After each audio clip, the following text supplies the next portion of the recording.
Hi,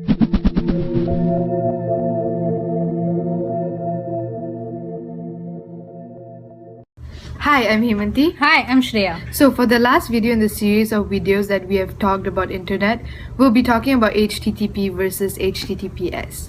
Okay, so now the question arises, why bother thinking about HTTP and HTTPS if it is already predetermined by the website?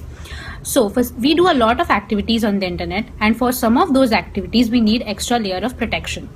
If we are sure that the website we are using already has this protection, then we will feel that our transactions are secure and our private data is kept safe. So we'll be going over the basic definition and the concepts behind HTTP and HTTPS in this video. Join us on our adventure. Now let's talk about HTTP, which stands for Hypertext Transfer Protocol. So it basically defines the methodology and rules of transferring data from a website, the server of the website you always visit, down to the computer and vice versa. It's an application level protocol because it sits on top of the TCP layer and it's used by specific applications to talk to each other. In this context, what I mean by specific applications are basically web browsers and web servers. The problem with HTTP though is that it's easy for people to eavesdrop and know the activity that you're carrying out and what you're up to. However, if you're watching some random stupid videos or Googling your assignments, it's fine because it's nothing important.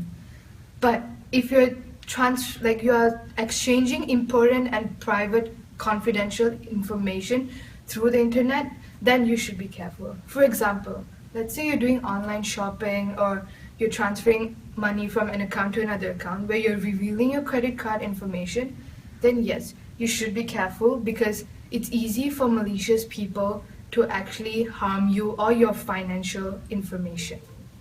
So, as Hemanti said, it is really easy for people to snoop into your data if you're using an HTTP connection. Hence, it is advisable to use HTTPS.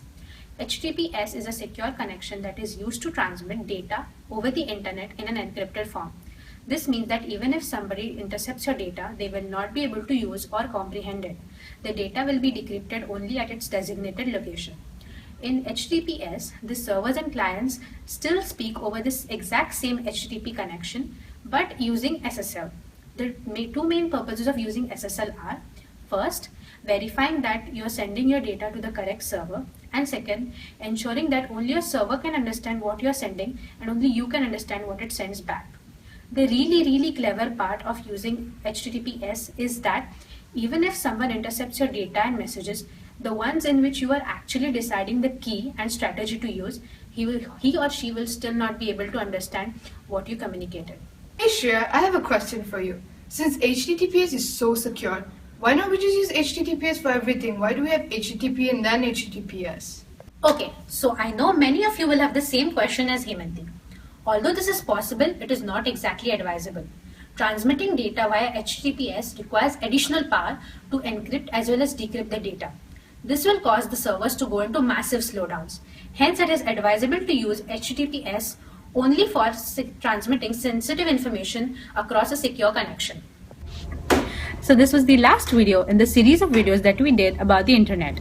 In the first one, we covered IP addresses and its types. In the second one, we went over encryption in general. And in the third one, we covered HTTP versus HTTPS. So in this era of technology, everything that surrounds us has something to do with the internet. As Stephen Hawking aptly says, we are all now connected by the internet like neurons in a giant brain. So thank you for watching our videos and have fun exploring the internet. Auf Wiedersehen! If you don't understand that, figure it out using the internet.